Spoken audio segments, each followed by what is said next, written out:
What if learning English became so natural that you no longer had to force yourself to study? What if one day you suddenly noticed that you were opening English videos without reminding yourself, listening to English while walking, thinking in English while doing simple things, and even talking to yourself in English without feeling strange? Imagine that for a second. No alarm saying, "It's time to study English." No pressure, no guilt, no promise that says, "From tomorrow, I'll study 2 hours every day." You simply want to come back to English. That sounds unusual because most of us have been taught to think about English as a subject. Something you study, something you memorize, something you need for an exam, a job, an interview, or a certificate. And because of that, English often feels like work. But look at the things you already do every day. How many times do you check your phone? How many videos do you watch without planning to watch them? How often do you open Facebook, YouTube, Instagram, TikTok, or another app almost automatically? Nobody stands beside you and says, "Come on, you have to check your phone now." You simply do it. Sometimes your hand reaches for your phone before you even realize what you are doing. Why? Because your brain expects something. Maybe there's a message. Maybe there's a funny video. Maybe someone reacted to your post. Maybe there is something completely new. Your brain knows there's a possibility of a small reward, and that possibility pulls you back. Now imagine creating the same kind of pull toward English. Not a harmful addiction, not something that controls your life, but a positive habit that makes English something you genuinely enjoy returning to. Because here is something interesting. Two people can begin learning English on exactly the same day. They can use the same book. They can attend the same class. They can learn the same grammar. They can even have similar intelligence. 6 months later, one person has almost completely stopped. The other person is watching English videos, speaking more confidently, understanding conversations, learning expressions naturally, and improving every week. So what happened? Was the second person born with a special English learning brain? Probably not. Was the first person lazy? Probably not. Very often, the biggest difference is simply this. One person made English part of life. The other person kept English as a task. And tasks are easy to quit. Think about how many times people say, "This year I'm definitely going to improve my English." January comes. They download an app. They buy a notebook. They write 20 vocabulary words. They watch 3 grammar lessons. Everything feels exciting because everything is new. Day 1 feels great. Day 2 feels good. Day 3 is okay. Then real life happens. There is work. There are classes. There is family. There is stress. There is tiredness. Maybe you come home after a difficult day and see your English book sitting on the table. Suddenly, studying for 1 hour feels impossible. So you tell yourself, "I'll do it tomorrow." Tomorrow comes. You are busy again. Then another day passes. Soon, the notebook disappears somewhere.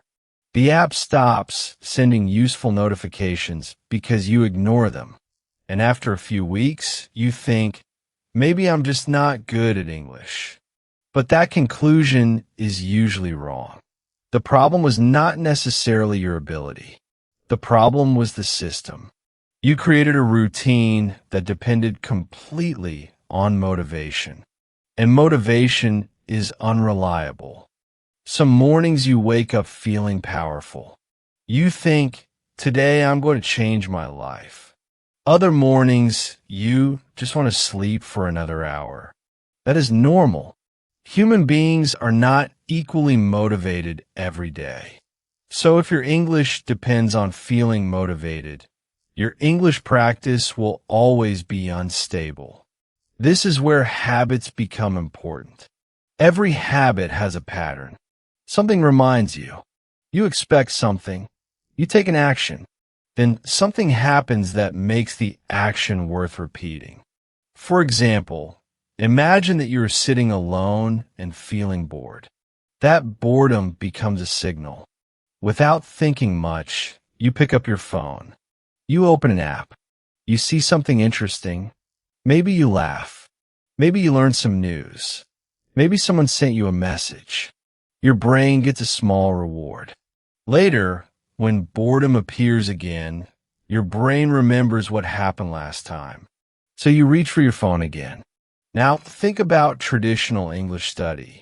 The signal might be, it's 8 p.m. I should study. The action is sitting down with a grammar book. Then you spend 45 minutes doing exercises you do not enjoy. You become tired.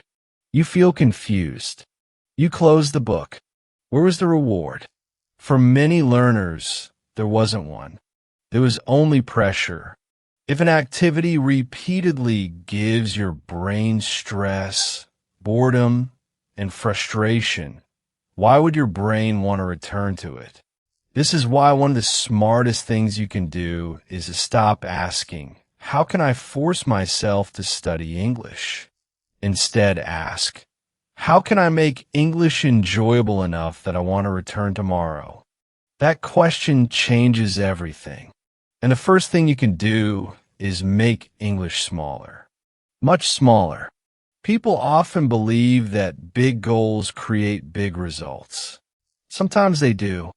But when you're building a habit, big goals can actually become dangerous. Imagine saying, starting tomorrow, I will study English for 2 hours every day. It sounds serious. It sounds disciplined. But imagine Wednesday. You come home tired. You still have work to finish. Someone in your family needs something. You look at the clock. It is already 10:30 at night. 2 hours of English now feels impossible. So you skip it. The next day, you skip again. Soon the routine disappears.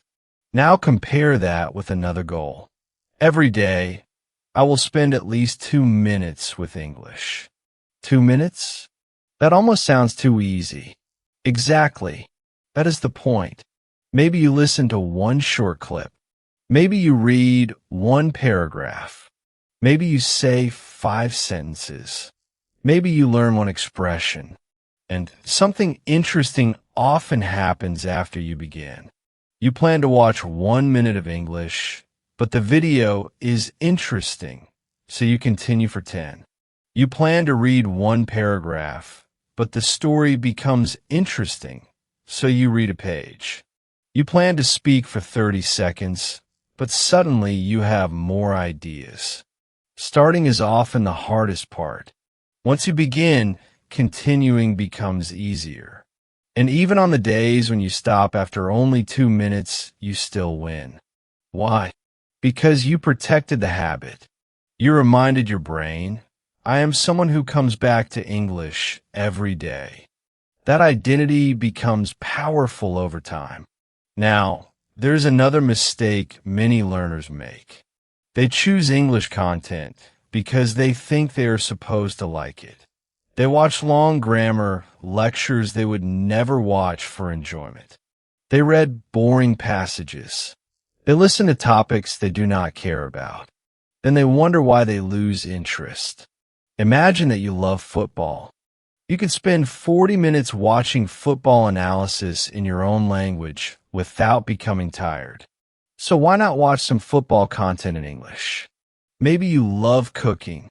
Watch recipes in English. Maybe you love technology. Follow English technology channels. Maybe you love makeup, cars, gaming, business, history, movies, travel, psychology, fashion, fitness, photography, science, or storytelling. English exists inside all of those worlds. You do not always have to study English directly. Sometimes you can use English to study something else, and that changes the feeling completely. Instead of saying, I have to watch an English video, you begin thinking, I want to know what happens in this video, and it happens to be in English. That difference is huge. When a subject itself interests you, understanding the language becomes part of the reward. And then there are those small magical moments. You're watching a movie. Someone says something funny. Before reading the subtitle, you understand the joke. For 1 second, you realize, wait, I understood that. Maybe nobody around you notices. Maybe it seems like a tiny achievement, but your brain notices. Or maybe you're scrolling online and see a comment written in English. You read it quickly, then suddenly you realize you did not translate it. You just understood it. Again, tiny moment, huge effect. Maybe a foreign customer, colleague, teacher, tourist, or online friend asks you something. You answer. Your sentence is not perfect. Maybe you use the wrong tense, but they understand you. They reply naturally. And somewhere inside you, something changes. You think, I can actually communicate. Those are the rewards we need to notice. Most learners are very good at noticing their mistakes. They say, I forgot that word. My pronunciation was bad. I used the wrong grammar. I couldn't understand that sentence. But when something goes well, they immediately forget it. That is a problem. If you want your brain to enjoy English, start paying attention to your wins too. Maybe today you learned one useful phrase. That is a win. Maybe yesterday you understood 20% of a video, and today you understood 30%. That is a win. Maybe you spoke for 40 seconds without stopping. That is a win. Maybe you made 10 mistakes but still completed the conversation. That is also a win. The goal of communication is not to impress people with perfect grammar. The goal is to make another person understand your meaning. This is especially important for speaking. A lot of learners have studied English for years. They know grammar. They can read. They can write. But when someone suddenly asks, so, tell me about yourself, their brain freezes. They know the words, but the words do not come out. Why does this happen? Because knowing English and using English are not exactly the same skill. Imagine someone reading books about swimming for 5 years. They know how the arms should move. They know how breathing works. They know the rules. But if they have never entered the water, can they swim confidently? Probably not. Speaking works similarly. Your mouth needs practice. Your ears need practice. Your brain needs practice making decisions quickly. And you can begin doing that completely alone. You do not need a speaking partner on day one. Try something simple. When you wake up, say, I'm still tired. I need to get up. I have a busy day today. While getting ready, say, I'm looking for my shirt. Where are my keys? I need to leave in 10 minutes. When you go outside, notice what is happening. The road is crowded. That bus is full. It looks hot today. I think it might rain later. At night, tell yourself what happened during the day. Today was busy. I had a meeting in the morning. I talked to my friend. I came home late. I'm tired, but the day was good. You do not need advanced vocabulary. Use whatever English you already have, because the goal is not to create beautiful sentences. The goal is to teach your brain, when I have a thought, I can express it in English. At first, you may translate. That is okay. You think of the sentence in your language and then try to build it in English. But if you continue doing this regularly, something begins to change. Some simple thoughts start appearing directly in English. Maybe you suddenly think, I'm hungry, or I forgot my phone, or that looks nice. You did not translate. The English sentence simply appeared. That is a very important moment. It means English is slowly moving from something you study into something your brain actually uses. You can strengthen this process by changing small parts of your environment. Look at your phone. How many times do you touch it every day? Probably a lot. Now imagine your phone is set to English. You see words like settings, storage, privacy, battery, security, update, delete, download, share, save, location, notifications, camera, messages. At first, some words may feel unfamiliar. After seeing them hundreds of times, they become completely normal. That is effortless repetition. And repetition is one of the foundations of language learning. You could do something similar with social media. Follow a few English pages related to things you actually enjoy. Do not turn your entire feed into a classroom overnight. You may hate that. Start small. Maybe 20% of the content you see is in English. You scroll for entertainment, but while scrolling, your brain also receives English. Some videos will be too difficult. Skip them. Some will be perfect for your level. Watch them. Save useful phrases. Repeat funny expressions. Listen to how people actually speak. This kind of exposure slowly teaches you something textbooks cannot always teach well. Rhythm, natural expressions, tone, common phrases, the way real people connect ideas, the way people shorten words, the way emotion changes pronunciation. And you do not need to understand everything. This point is important because many learners become frustrated when they cannot understand every word. They hear one unknown word and immediately stop the audio. Then they open a dictionary. Then another unknown word appears.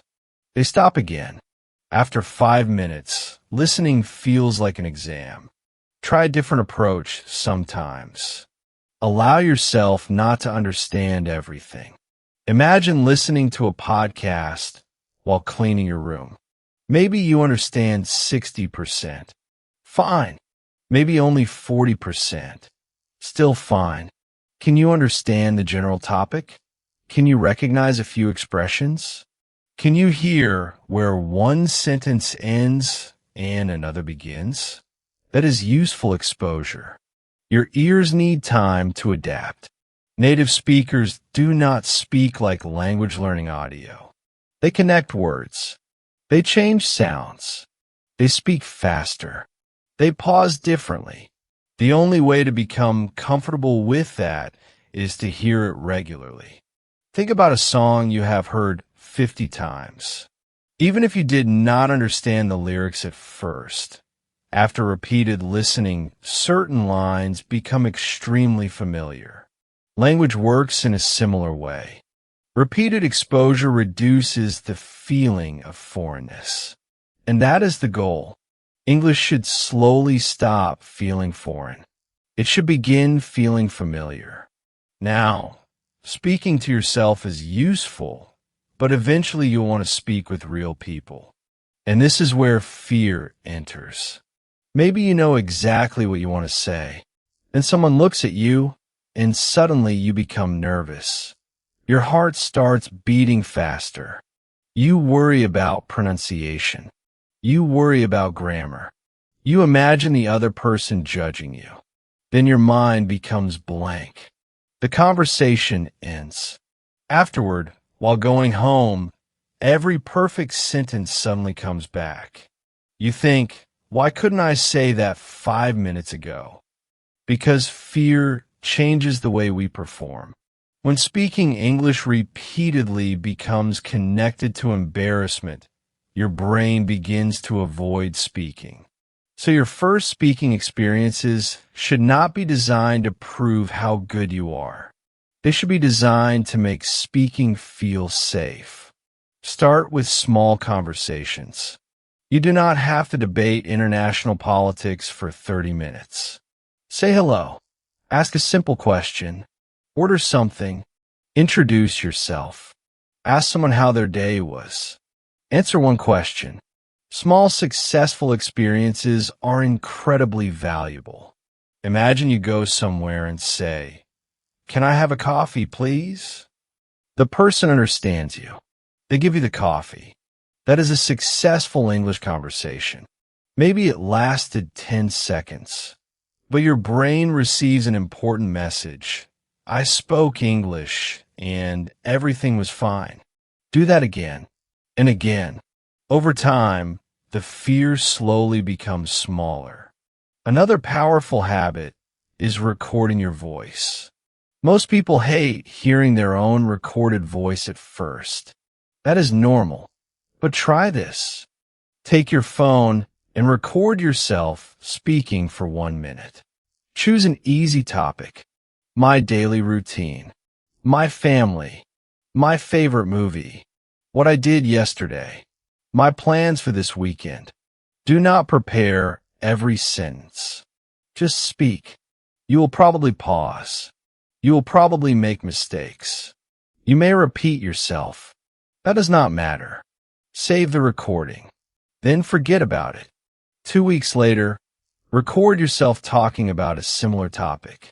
After 1 month, do it again. After 3 months, listen to the first recording. Something interesting may happen. You will hear mistakes you did not notice before.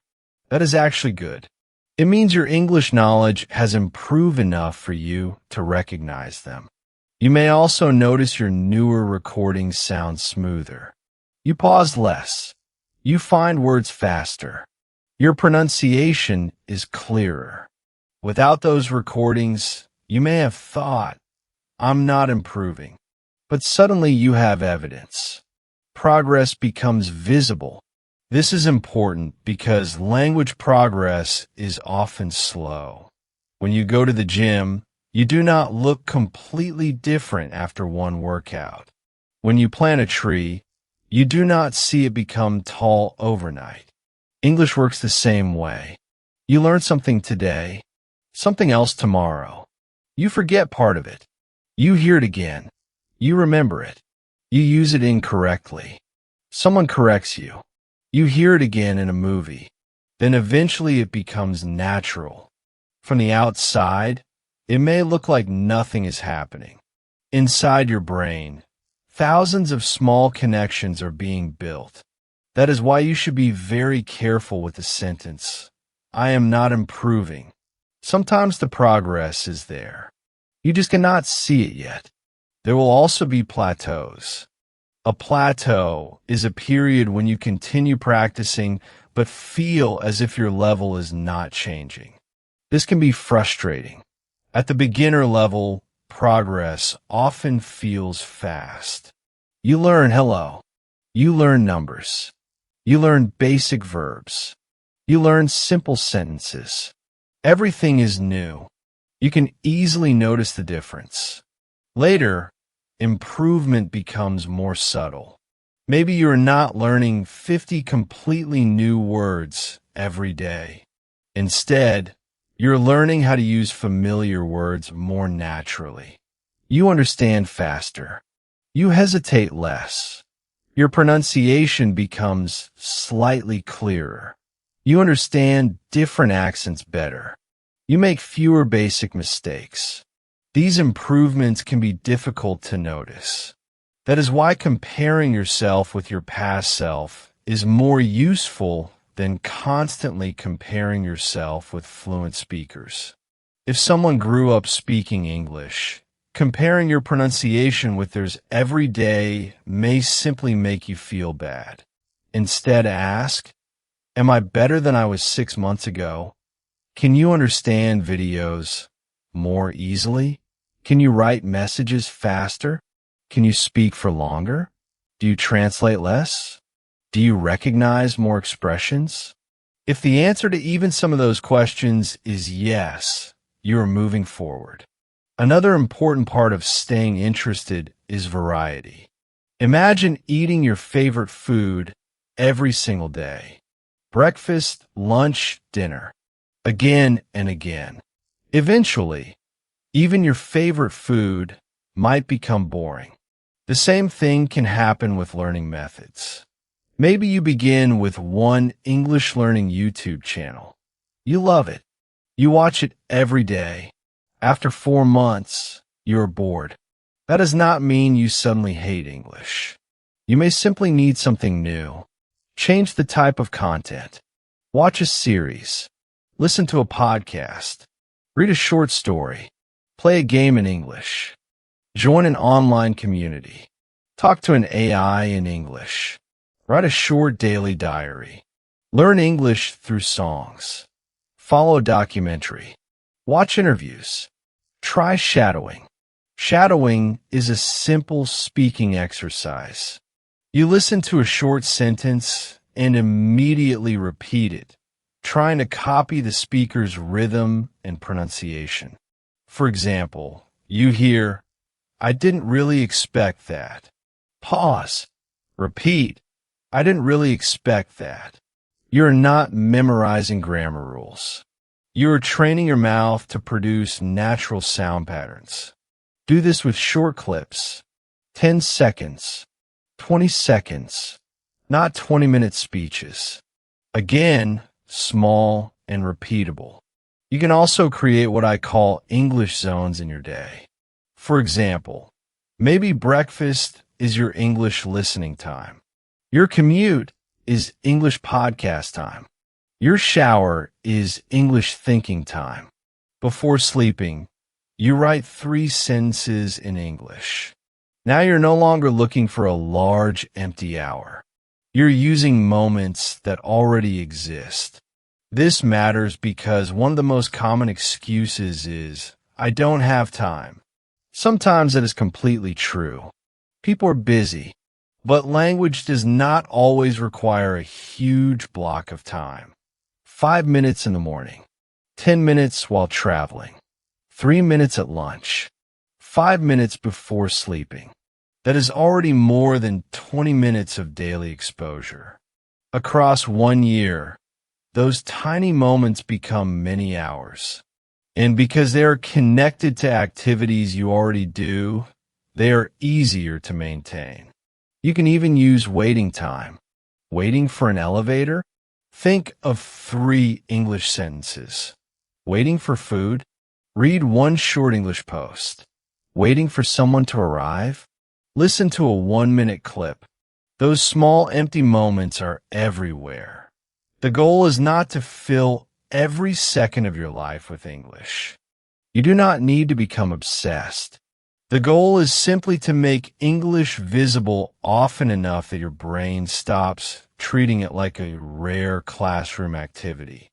There's another psychological shift that makes a big difference. Change the way you talk about yourself. A beginner often says, "My English is bad." Think about what that sentence does.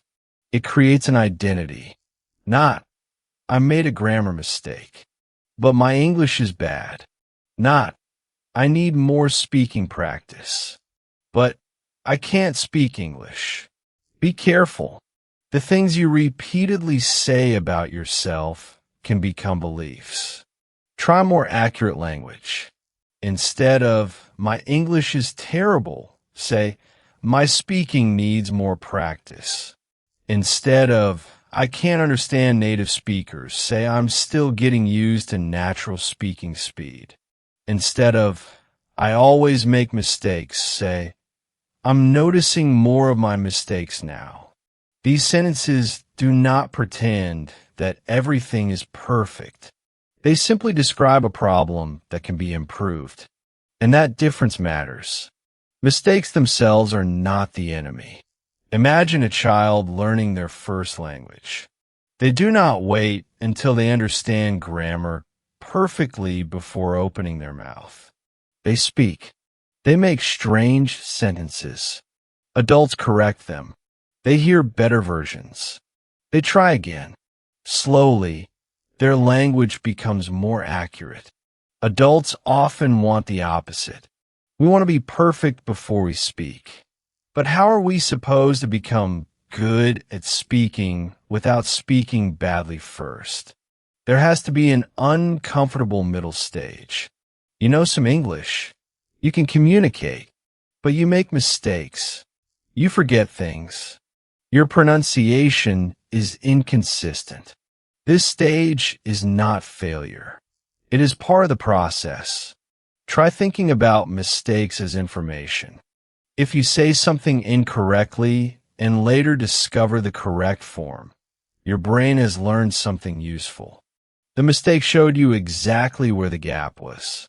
That is why supportive people are so important. If you are surrounded by people who laugh every time someone makes an English mistake, everyone becomes afraid to speak. But when people respond to the meaning first and help with the language second, confidence grows. Find spaces where communication is more important than perfection. Maybe a friend is also learning. Agree to speak English for 10 minutes. You will both make mistakes. Fine. Keep going. Maybe join an online community related to one of your interests. Do not join only because it says learn English. Join because people are talking about something you genuinely care about. Then English becomes the bridge to the conversation. And eventually something even more powerful happens. English starts connecting you to things you could not access before. You discover a creator whose content does not exist in your language. You read an article before it gets translated. You speak with someone from another country. You understand a film more deeply because you no longer depend completely on subtitles. You attend an interview with more confidence. You explain an idea at work. You make a friend online. You learn a technical skill from an English tutorial. At that point, English stops being only the goal. English becomes a tool. And tools are powerful because they help us get things we actually want. Imagine a person learning English only because they have an exam 6 months from now. After the exam, their reason disappears.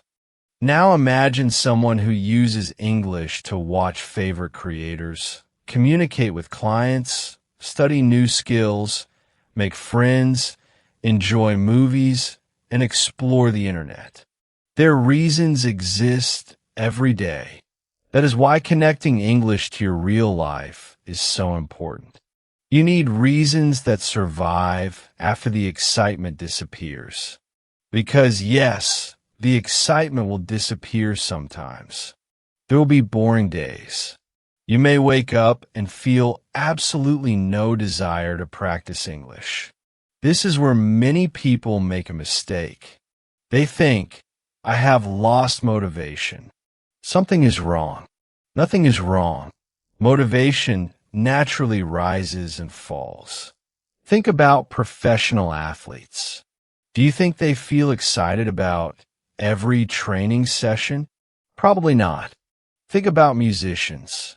Do they feel inspired every time they practice? No. People who become good at something do not always feel motivated. They simply develop a routine that can survive low motivation days. That is why your minimum habit should be easy. On a great day, study for an hour if you want. Watch a movie. Have a long conversation. Write something. But on a terrible day, do your minimum. 1 minute. 5 sentences. 1 short clip. Keep the connection alive. Think of it like a chain. Every day you touch English, you add another link. Some links are big. Some are tiny. But the chain keeps growing. And if you miss a day, do not turn one missed day into a reason to quit. This is another common problem. Someone studies every day for 15 days. Then they miss day 16. They think, I ruined everything. No, you didn't. You missed one day. Return on day 17. The dangerous thing is not missing once. The dangerous thing is allowing one miss to become 2 weeks. Consistency does not mean perfection. It means returning. Again and again. You may stop for a week. Return. Maybe life becomes extremely busy and you stop for a month. Return. Maybe you feel embarrassed because you have forgotten things. Return anyway.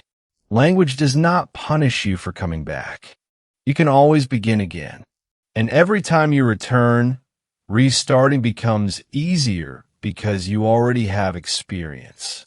Eventually, something changes in the way you see yourself. In the beginning, you may say, I'm trying to learn English. Later you say, I'm learning English. Then one day you naturally say, I speak English. Maybe you are not perfect. Maybe you still make grammar mistakes. Maybe you still have an accent. But you communicate. You use the language. It belongs to your life. That identity is much stronger than temporary motivation. Think about someone who runs regularly. At first they may say, I'm trying to start running. After months, they say, I'm a runner. Once that identity forms, going for a run no longer feels like starting a completely new project every day. It simply matches who they believe they are. You can create the same thing with English. I am someone who uses English every day. I am someone who can communicate in English. I am becoming an English speaker. Then your daily habits become evidence. Every video you understand is evidence. Every sentence you speak is evidence. Every message you write is evidence. Every conversation is evidence.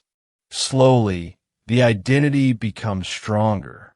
And there is one more thing you need to remember. Do not wait for the day when you suddenly feel fluent. Fluency usually does not arrive like a big announcement. There may never be a morning when you wake up and hear a voice saying, Congratulations, you are now fluent. Instead, it appears in moments. One day you realize you watched 10 minutes without subtitles. Another day you notice you answered someone without translating. Another day you write a message and do not check every sentence. Another day someone says, Your English is really good, and you are surprised, because while you were busy noticing everything you still could not do, other people could see how much you had already improved. That is why this journey requires patience. You are building thousands of tiny connections, word by word, sentence by sentence, conversation by conversation. You do not need a rush, and you definitely do not need to know every English word. Native speakers do not know every word either. You need enough language to express yourself, understand others, and continue learning. When you do not know a word, find another way to explain the idea. That itself is a speaking skill. Suppose you forget the word umbrella. You could say, the thing we use when it rains. The other person understands. Communication continues. That ability to keep going even when your English is incomplete is incredibly powerful. Sometimes learners freeze because they're searching for one perfect word. Do not let one missing word destroy an entire conversation. Use simple language. Explain. Gesture if necessary. Ask, what do you call this in English? Now the conversation itself becomes a lesson. This is how real language learning works. And the more real experiences you create, the stronger English becomes. So perhaps the biggest secret is not complicated at all. Do not build a life where you have to constantly chase motivation. Build a life where English naturally appears. Put English on your phone. Put English in your entertainment. Put English in your commute. Put English in your thoughts. Put English in tiny conversations. Put English around the things you already love. Then give yourself small rewards. Notice when you understand. Notice when someone understands you. Notice when you remember a phrase. Notice when you speak faster. Notice when something that was difficult becomes easy. Those small moments tell your brain, this feels good. Let's do it again. And that is how the cycle begins. You come back. You understand a little more. That feels good. So you come back again. Then you understand more. You speak. Someone understands you. That feels good. You speak again. Soon English is no longer something you have to remember to do. It is simply present. Maybe while drinking your morning tea, you automatically play an English video. Maybe while traveling, you automatically put on an English podcast. Maybe while cooking, you catch yourself describing what you are doing. Maybe at night, you naturally think about your day in English. None of these things individually look dramatic, but together, over hundreds of days, they can completely change your ability. And one day someone might ask you, how did your English become so good? They may expect you to name a secret book, a special course, a magical app, but perhaps your answer will be much simpler. You kept coming back. You made English enjoyable. You allowed yourself to make mistakes. You used it even before you felt ready. You built tiny habits. You stayed curious. And eventually, English became part of your life. So if you're watching this right now and English still feels difficult, do not think about everything you need to learn. Do not think about the thousands of words you still do not know. Do not think about perfect pronunciation. Do not think about how fluent someone else is. Think about today. What is one small thing you can do today? Can you watch one interesting English video? Can you learn one useful phrase? Can you speak to yourself for 30 seconds? Can you change one app to English? Can you describe what you're doing while making tea? Can you record 1 minute of your voice? Can you write 3 sentences about your day? Choose one, not 10. One. Make it so easy that you have almost no reason to avoid it. Then tomorrow, return. Maybe do the same thing. Maybe try something different, but keep returning. Because your goal is not to win English today. Your goal is to build a relationship with English that lasts. There will be good days. There will be bad days. There will be days when you understand almost everything and feel amazing. There will be days when someone says one simple sentence and suddenly you understand nothing. That happens. There will be days when you feel confident and days when you make a basic mistake and wonder whether you learned anything at all. Keep going. Your worst English day does not define your real level. One bad conversation does not erase months of progress. One forgotten word does not mean your vocabulary disappeared. One grammar mistake does not mean you cannot speak. You are learning, and learning is messy. But if you continue, the difficult things slowly become normal. Think about the English alphabet. Maybe when you first saw English letters as a child, they felt unfamiliar. Now you probably read them without thinking. That transformation happened through exposure. Something that once required effort became automatic. The same process can happen with listening, with speaking, with vocabulary, with pronunciation, with thinking in English. Today you may need 5 seconds to build a sentence. Later you need 3, then 1. Eventually, some sentences come automatically. That is fluency developing in real time. So stop waiting for confidence before speaking. Confidence is often the result of speaking. Stop waiting for motivation before practicing. Motivation often appears after you begin. Stop waiting until your grammar is perfect. Your grammar improves while you use it.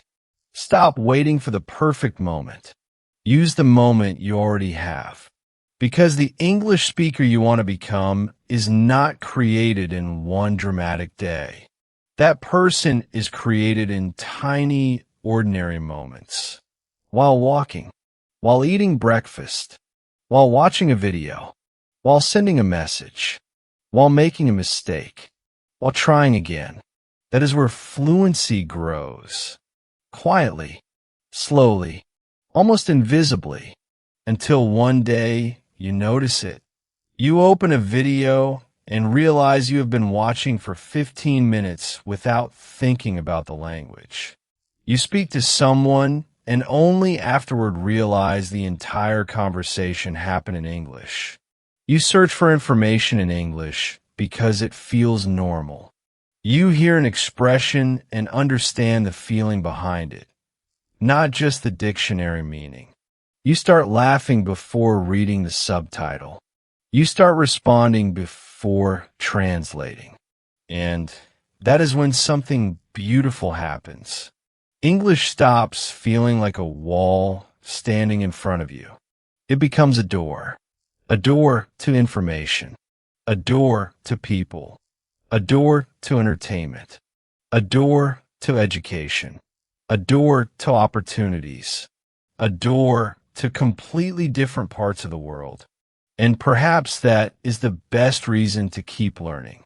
Not because someone told you that you should, not because an exam is coming, not because you are afraid of making mistakes, but because every little improvement gives you access to something you could not reach before.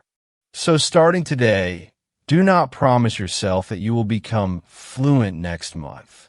Promise yourself something more realistic. Promise that you will return. Return when you feel motivated. Return when you feel bored. Return after making mistakes. Return after missing a day. Return when progress feels fast. Return when progress feels invisible. Keep coming back, because every time you return, English becomes a little more familiar.